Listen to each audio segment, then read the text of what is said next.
Merci d'avoir choisi la RTNC pour vous informer dans l'actualité de ce mardi 23 décembre 2025. Le projet d'extension ville de Kinshasa a été officiellement lancé par le chef d'État Félix-Antoine Tshisekedi Tshilombo à Menkao. Nous sommes là dans la commune de Maluku. Question de désengorger la capitale. Les détails dans un instant. Nous ferons également le point dans cette tranche d'informations sur l'état d'avancement et d'exécution du programme de développement des 145 territoires, notamment dans la province du Kasaï oriental. Un peu plus tard dans ces tranches d'informations, nous verrons également sur quelques initiatives solidaires pour fêter autrement. Voilà pour les titres. Nous sommes en direct depuis Kinshasa. Bonjour à tous et tous et bienvenue à vous si vous nous rejoignez dans cette première édition du journal. Le sommaire de cette édition, bien avant de développer tous ces sujets, le président de la République s'est rendu à l'aéroport international d'Ndjili pour recevoir son homologue togolais,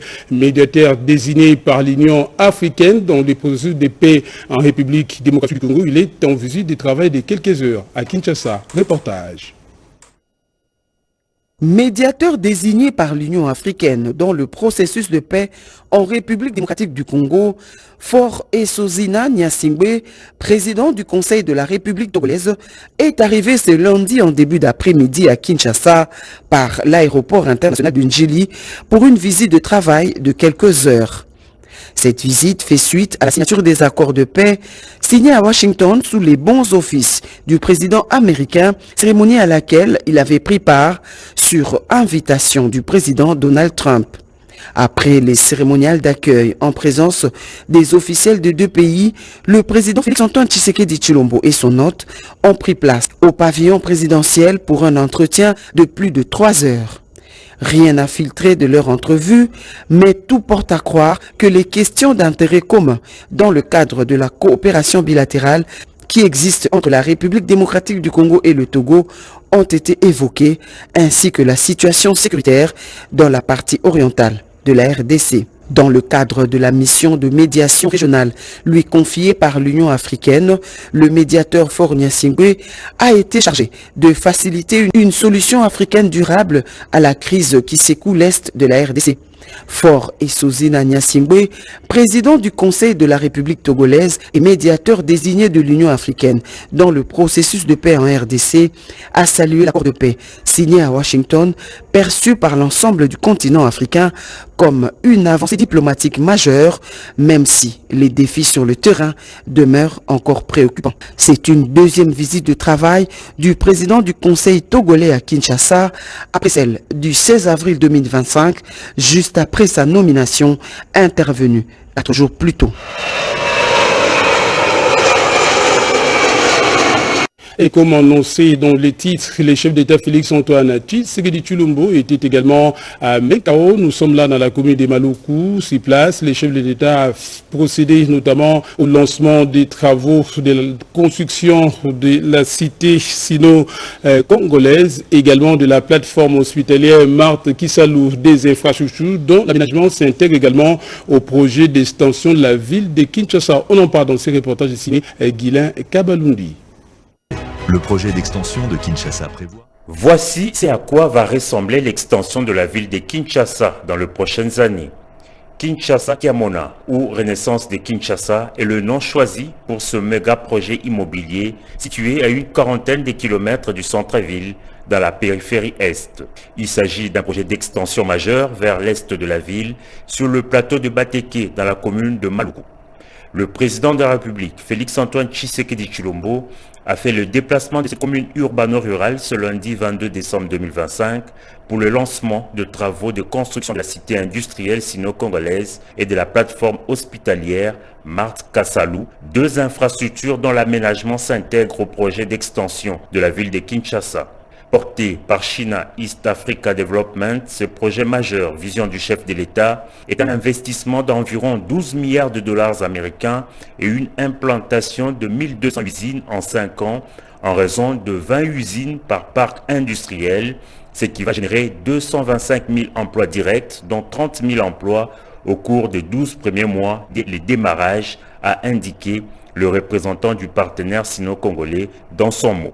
Au-delà de la cité industrielle, il est prévu la construction d'une plateforme hospitalière infirmière, Mama Marthe Kassalou, qui sera réalisée par le consortium belgo-marocain IIDG-TGCC et financée via un crédit de la Banque publique des investissements France avec la banque allemande Commerce Bank pour 133 millions d'euros. Pour le représentant du consortium de l'entreprise des travaux généraux de construction de Casablanca, la première phase de travaux prévoit la construction d'un grand complexe hospitalier pluridisciplinaire de pointe, d'un centre de référence sous-régional d'oncologie sur une superficie de 36 000 m² et 10 hectares d'aménagement extérieur avec un héliport. Pour le ministre d'État, ministre de l'Urbanisme et Habitat, il s'agit donc d'un acte politique majeur. La cérémonie qui nous réunit aujourd'hui dépasse largement le cadre symbolique d'un démarrage solennel des travaux. Elle constitue un acte politique majeur, une décision stratégique assumée et surtout une rupture nette avec des décennies d'urbanisation subie, désordonnée et économiquement inefficace. Afin de matérialiser votre vision, Excellence Monsieur le Président de la République, chef de l'État, le gouvernement a fait le choix d'une approche nouvelle, celle de faire de la planification urbaine un levier de développement économique. Et c'est sur ces entrefaites que le chef de l'État a procédé à la pose de première pierre de construction de la cité industrielle et de la plateforme hospitalière infirmière Mama Marthe Kassalou en présence de nombreux officiels. Bien plus qu'un projet immobilier ou infrastructurel, le projet d'extension de la ville de Kinshasa apporte des réponses concrètes aux principales préoccupations des populations quinoises, notamment la cogestion urbaine, les embouteillages, les inondations ou encore l'insalubrité.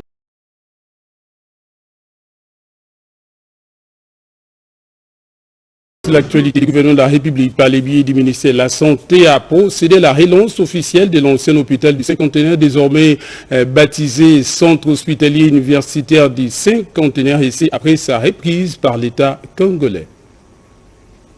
La gratuité de la maternité est une avancée significative pour les systèmes de santé en République démocratique du Congo, marquant un pas vers l'amélioration des conditions de vie des mères et de leurs enfants. Ce lundi 22 décembre 2025, le ministre de la Santé publique, Dr Samuel Roger Kamba, a présidé une importante cérémonie du lancement de la gratuité de la maternité et redynamisation des activités de l'hôpital du Cinquantenaire. La reprise de cet hôpital par le gouvernement congolais est une étape importante dans le cadre de la couverture santé universelle, vision chère au président de la République, Félix Antoine Tshisekedi Tshilombo. Nous avons cet hôpital du Cinquantenaire qui est l'un des plus grands de notre pays, avec plus de 800 lits, pouvant monter à 1300 lits, avec tous les espaces nécessaires, avec toutes les possibilités nécessaires. Sauf que ça fait 13 ans que cet hôpital est quasiment abandonné. C'est devenu juste finalement une morgue, alors que vous-même vous avez vu, en faisant le tour, le potentiel de cet hôpital. Dr Samuel Roger Kamba a fait le tour de cet hôpital pour s'assurer que les instructions du président de la République, Félix Antoine Tshisekedi Tshilombo, sont de stricte application. C'est un hôpital public qui va avoir les tarifs publics. J'ai exigé par exemple que le scanner ne dépasse pas 80 $. Vous comprenez que ça devient accessible à tout le monde parce que aujourd'hui, quand vous allez dans un hôpital privé pour faire un scanner, vous avez une idée de prix. Et donc, c'est un hôpital accessible, effectivement, au petit peuple. La population est invitée à s'approprier cet hôpital qui est désormais à la bourse de tous. Et en mission d'inspection dans les territoires des Miabi et Tshilenge, nous sommes là dans le Kasaï oriental. Le conseil spécial du chef de l'État chargé des suivis du programme de développement local des 145 territoires a visité quelques infrastructures scolaires construites dans le cadre de ces programmes. On en parle dans ce reportage. Dans le territoire de Tshilenge, au cœur de la ville de Mbuji-Mayi, dans le Kasaï oriental, le conseil spécial du chef de l'État chargé de suivi du programme de développement local de 145 territoires, Dieudonné Tchakamila Tshibouyi, a effectué une mission d'inspection qui l'a conduit dans plusieurs établissements scolaires dans le cadre de ce programme prioritaire voulu par le président de la République, Félix Antoine Tshisekedi Tshilombo, pour améliorer les services sociaux de base à travers le pays. Je suis venu voir ce qu'il vous a donné, voir comment vous l'obtenez. et voir aussi partout où ce n'est pas encore fini, pourquoi ce n'est pas fini. La mission se poursuivit dans le territoire de Miabi où les communautés locales ont présenté au conseil spécial un état des lieux complet de l'avancement du programme. Elles ont salué les infrastructures déjà réalisées tout en relevant les défis restants, notamment le manque d'électricité qui freine l'opérationnalisation de certains ouvrages. À l'issue de cette tournée, l'ingénieur Dieudonné Chakambila Chibouyi a rassuré les bénéficiaires. Il a promis de rapporter fidèlement au chef de l'État l'ensemble de préoccupations soulevées afin d'assurer que le PDL 145 territoires soit exécuté dans les délais et conformément au cahier de charges établi. D'une province à une autre, en mission d'inspection en Ituri, le ministre des Infrastructures et Travaux publics a inspecté la voirie urbaine de Bunia.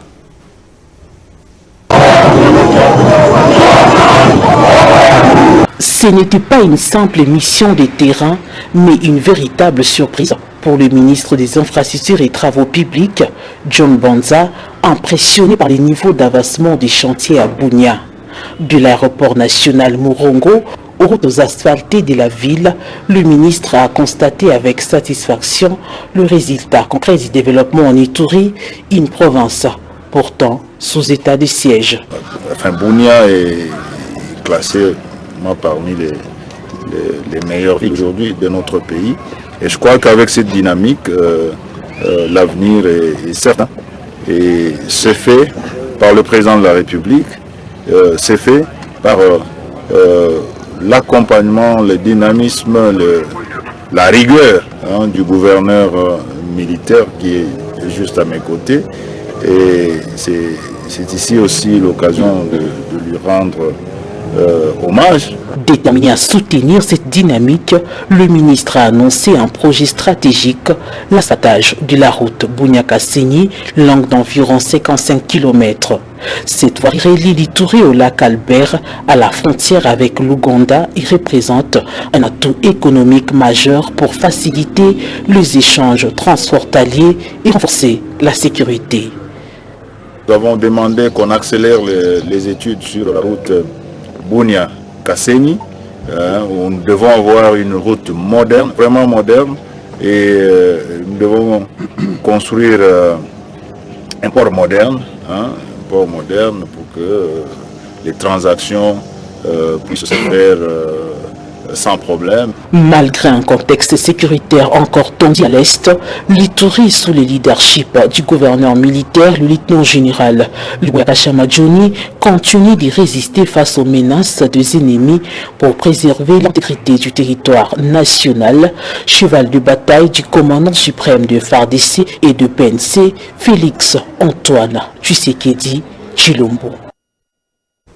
Toujours en Ituri, de nombreux déplacés du territoire de Djougou sont privés d'aide alimentaire et médicale en raison des violences armées récurrentes dans cette partie du territoire national. Face à ces situations difficiles, les chefs de secteur de Walendu en appellent à l'intervention des acteurs humanitaires des personnes de bonne volonté. Des milliers de déplacés éprouvent d'énormes difficultés pour leur survie au centre de Boudou, à secteur de Walendu Djati, en territoire de Djougou. Ces personnes démunies à majorité hébergées dans des familles d'accueil avaient fui les affrontements opposant le FARDC aux éléments de la milice Serpi de Tomalubanka il y a une semaine dans les chefferies de Mambissa et Ndokebu pour manifester sa solidarité envers ces personnes en détresse. Le chef de secteur de Walendu Djati les a remis quelques sacs de riz aussitôt arrivé dans sa juridiction, d'où un appel a été lancé à toute personne de bonne volonté pour venir en aide à ces nécessités. Et la condition de vie de cette population vraiment reste critique. Et ça nécessite également la présence humanitaire vraiment très urgente. Au moment où nous parlons, vraiment il y a déjà une forte présence de la population, des enfants, hommes, mamans, vraiment de toutes catégories et déjà présentes dans la contrée. Et on ne sait pas comment la chose les loger ça pose déjà un problème et c'est un souci vraiment qui doit nous impliquer nous tous. Un meeting de conscientisation a été tenu le 19 décembre 2025 par le chef de secteur de Walendu Djati, Boudza Kiza Aboudou. Question de renforcer cet élan de cohésion sociale entre communautés. Nous pouvons vraiment attirer l'attention de toute personne, des leaders, vraiment d'être acteurs de la paix. Parce que le moment vraiment nous oblige d'être impliqués pour cette recherche de la paix. Depuis sa prise de fonction à la tête de ce secteur, Boudza Kiza Justin s'est engagé résolument dans cette dynamique de la pacification du territoire de Djougou, contribuant ainsi aux efforts de paix menés sans relâche par le gouverneur militaire et le lieutenant général Bouyanka Chouma Djouni en cette période de l'état de siège instauré par le chef de l'État, Félix Antoine Tshisekedi. Et puis s'est tenue à Kinshasa une conférence sino-congolaise axée sur la formation professionnelle, technique et exposition des résultats de la coopération économique et commerciale entre la République démocratique du Congo et la Chine. Face à la presse nationale et internationale, le ministre d'État en charge de la formation professionnelle et l'ambassadeur chinois accréditant RDC posent les fondamentaux de cette journée sans le de personnalité. La journée porte sur la conférence sino-congolaise, formation professionnelle et technique, exposition de résultats de la coopération économique et commerciale. Le premier à prendre la parole, le directeur général du Centre culturel et artistique. Pour lui, le développement de la RDC passe par l'investissement sur la jeunesse. Dans son discours, l'ambassadeur chinois a martelé sur la formation de jeunes, gage d'un développement durable avant de citer quelques réalisations chinoises au profit de la formation professionnelle de jeunes. Il n'a pas hésité de condamner l'agression rwandaise sur le sol congolais. Nous organisons également une formation au niveau de NCLE avec les experts agricoles chinois qui vont donner des cours aux stagiaires congolais pour renforcer leur capacité dans la culture agricole. Maître Marc Ekila, ministre du Temps, ministre de la formation professionnelle, a démontré l'importance de la formation professionnelle pour une main-d'œuvre de qualité avant de préciser l'importance de cette coopération chinoise. Notez par exemple qu'en 1977, le Zaïre de l'époque, le Congo d'aujourd'hui, était au même niveau de développement avec la Chine, n'est-ce pas? Et nous avons quand même un peu négligé les domaines techniques, et voilà. Donc là, il faut féliciter le président de la République qui, après avoir fait les états des lieux, a pensé qu'il fallait aujourd'hui revenir avec un ministère de la formation professionnelle justement pour doter encore le pays de toutes ses compétences en matière technique. Spectacle culturel de l'Institut Confucius, tombeau chinois, danse de lion chinoise, l'assistance a eu droit à une visite d'exposition de qualité. L'après-midi a été consacré à des conférences, intervention d'urgence, secours et gestion de traumatisme, introduction au génie militaire et aux opérations ingénierie des infrastructures et construction moderne. À l'égard du pays, la division provinciale de la santé du Haut-Ouélé a organisé sur place les travaux de la revue annuelle des activités des instituts techniques médicaux. On voit cela en image. Une nouvelle référence dans les secteurs éducatifs. L'école nationale du Minière, génie, vient d'ouvrir ses portes dans la commune d'Engalema avec une ambition claire, offrir une éducation d'excellence dans un cadre sécurisé, moderne et adapté aux besoins des enfants. Depuis plus de décennies, notre pays, la République démocratique du Congo, est victime d'un complot international à cause de ses ressources du sol, du sous-sol et de son immensité. Face à ce complot où on instrumentalise Rwanda, un Congolais dépourvu de sens du patriotisme et de l'humanisme, afin de massacrer et de piller nos ressources naturelles en violant et en tuant nos compatriotes. Face à cette tragédie, nous, les enfants congolais, disons non à ce complot, non à ce massacre. La voix des enfants, c'est la voix de Dieu. Crèche, maternelle et primaire, l'école mise sur un enseignement bilingue, des classes à effectifs réduits pour un suivi personnalisé, des matériels didactiques modernes et un environnement propice à l'épanouissement. À l'inscription, tout est pensé pour soulager les parents. Uniformes, cahiers, tenues de sport et journal des classes sont offerts. Un modèle éducatif innovant et accessible qui s'inscrit dans la vision du chef de l'État pour une éducation de qualité. Vous l'aurez compris, avec moi, il s'agit plutôt d'une opération pour accompagner et sécuriser également les entrepreneurs chrétiens via les financements des projets innovants et la lutte contre les chômages en République démocratique du Congo. Je disais donc que la division provinciale de la santé de Ouélé a organisé les travaux de la revue annuelle des activités des instituts techniques médicaux. On voit cela à l'image. L'Institut technique médical Item Isiro a servi de cadre à cette activité de grande envergure présidée par le ministre provincial de la Santé publique, honorable Afunda Fungenda Sumbu, à présence de partenaires techniques et financiers. Objectif, évaluer les performances du système d'enseignement dans le secteur de la santé et identifier les failles et renforcer les bonnes pratiques. Dans ce monde de circonstances, le ministre provincial de la Santé, Afunda Fungenda, a insisté sur l'importance de la qualité de la formation compilée centrale d'un système de santé performant. D'évaluer leur pertinence par rapport aux exigences modernes, d'identifier les axes d'amélioration pour mieux préparer les futurs professionnels de santé. Vous allez parcourir vos indicateurs sur le plan administratif, pédagogique et gestionnaire des ressources humaines, matérielles et financières, en vue d'assurer la qualité d'enseignement afin de livrer sur le marché d'emploi les prestataires de qualité. Les échanges ont porté notamment sur le curricula de formation, l'encadrement des stagiaires, les besoins en équipement et l'adéquation formation-emploi assortie de quelques résolutions. Élaborer la note technique à soumettre au gouvernement provincial afin d'autoriser l'ouverture de la filière technicien en hygiène et salubrité publique.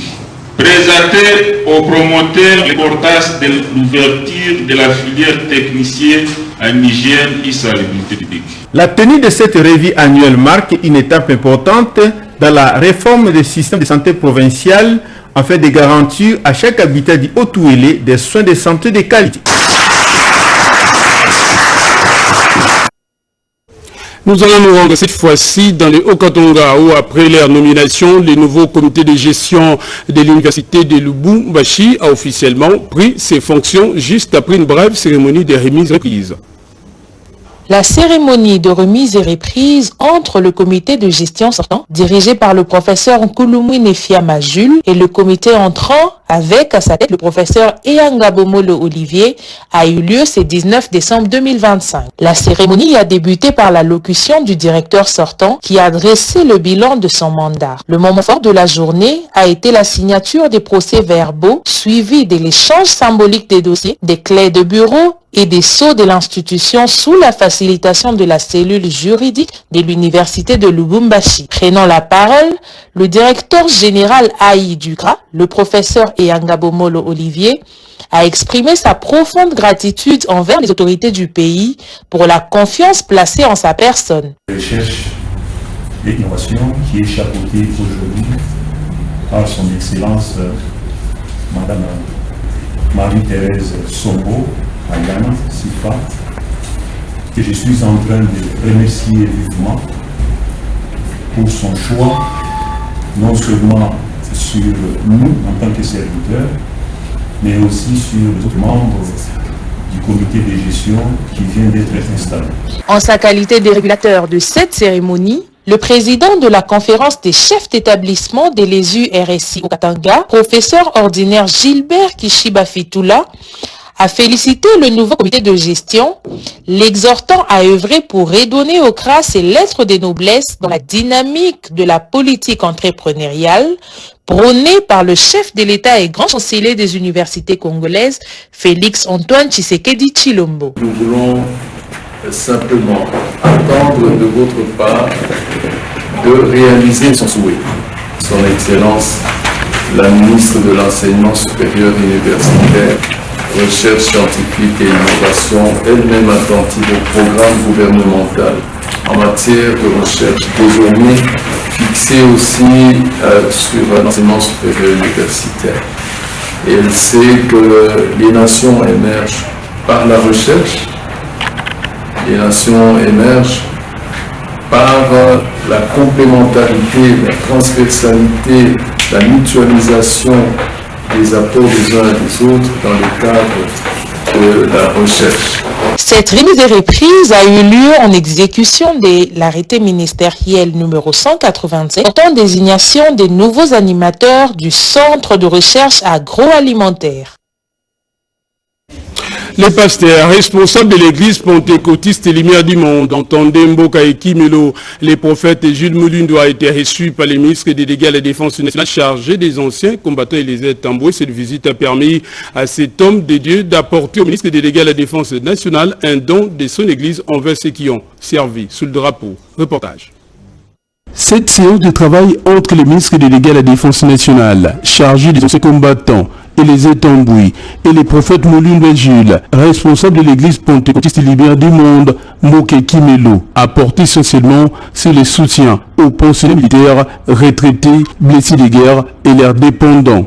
Au cours de ces échanges, les responsables de l'église pentecôtiste et Lumière du Monde, les prophètes Moulundo et Jules, a saisi cette occasion pour apporter son soutien aux anciens combattants de la RDC. Dans sa gibecière, une enveloppe consistante pour subvenir tant soit peu aux besoins des anciens combattants, blessés de guerre et leurs dépendants en cette période des fêtes de fin d'année.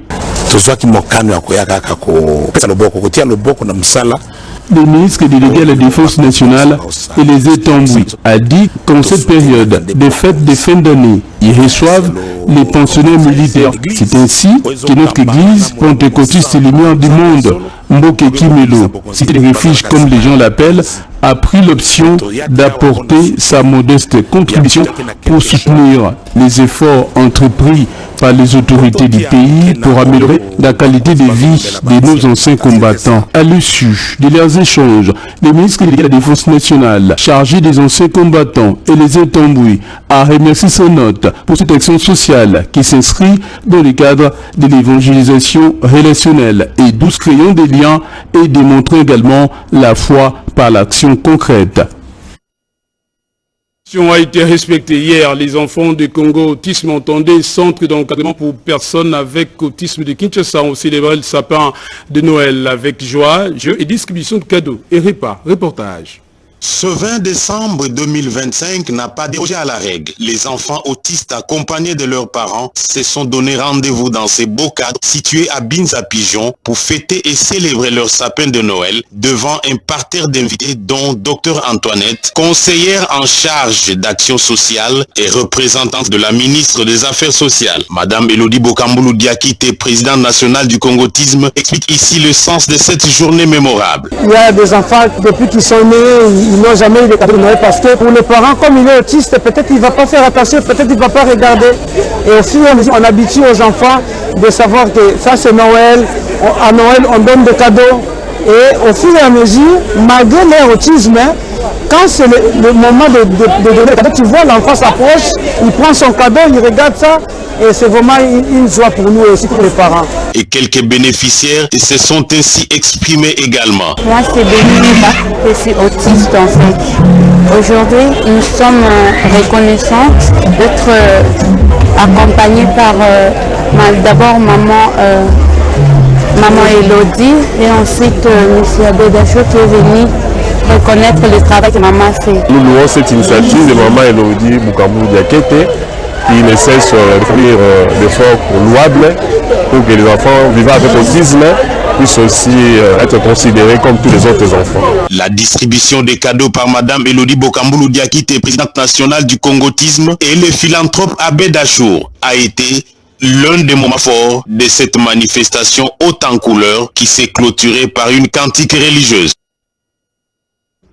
Tout à fait autre chose. La présidente de la structure, Caliste Mounana, Aziza Mounana, poursuit sans désemparer sa campagne de sensibilisation de la population autour de la lutte contre les VIH et SIDA. Pour cette fois, elle était notamment dans l'église de la commune de Ngiri. On en parle dans ce reportage signé Idi Chala. Dimanche 21 décembre 2025, l'église ministère de Réveil Monde et d'intercession pour la délivrance avait rendez-vous avec la fondation Caliste Mounana dans le cadre de la sensibilisation contre le VIH-Sida. en partenariat avec les responsables ecclésiastiques, sous la conduite du révérend pasteur Jérémy Oumba. Cette campagne, lancée depuis le 1er décembre 2025 à travers toute la République démocratique du Congo, la Fondation Caliste Mounana, conduite par sa présidente, Nathalie Aziza Mounana, ambassadrice universelle de la paix, compte ratisser large pour prévenir ce fléau qui gêne le développement de la République démocratique du Congo et de son peuple. Dans sa prise de parole, Nathalie Aziza Mounana a exhorté l'Assemblée à lutter contre les stigmatisations et la discrimination dont sont victimes les personnes infectées ou affectées par le VIH-Sida, rappelant que cette maladie ne doit en aucun cas être un facteur d'exclusion sociale ou spirituelle. Profitant de cette tribune, la présidente de la Fondation Caliste Mounana a également élevé une prière spéciale en faveur de la République démocratique du Congo, du commandant suprême des forces armées de la République démocratique du Congo et chef de l'État, Félix Antoine Tshisekedi Tshilombo, des militaires blessés de guerre, ainsi que de toutes les familles de déplacés.